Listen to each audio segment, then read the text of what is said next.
Breakfast for losing weight, breakfast for gaining weight, lunch for losing weight, lunch for gaining weight, pre-workout for losing weight, pre-workout for gaining weight, post-workout for losing weight, post-workout for gaining weight, dinner for losing weight, dinner for gaining weight, snacks for losing weight, snacks for gaining weight, dessert for losing weight, dessert for gaining weight.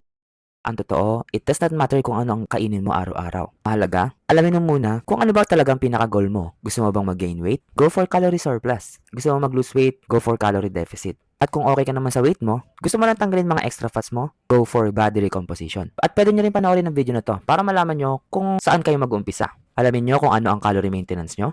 Kung gusto mo mag-gain weight or mag-calorie surplus. Add 300 to 500 calories kung gusto mo mag-lose weight or calorie deficit. Less ka naman 300 to 500 for body recomposition. I-maintain mo lang ang calorie maintenance mo. Just always don't forget to hit your calories, hit your protein intake with proper exercise, sleep, 3 to 4 liters of water every day, at stress management. At hayaan mong consistency ang magdala sa'yo patungo sa kung ano man ang goal mo. Tara, sabay-sabay nating umpisahan sa maliit na pagbabago ang buhay natin.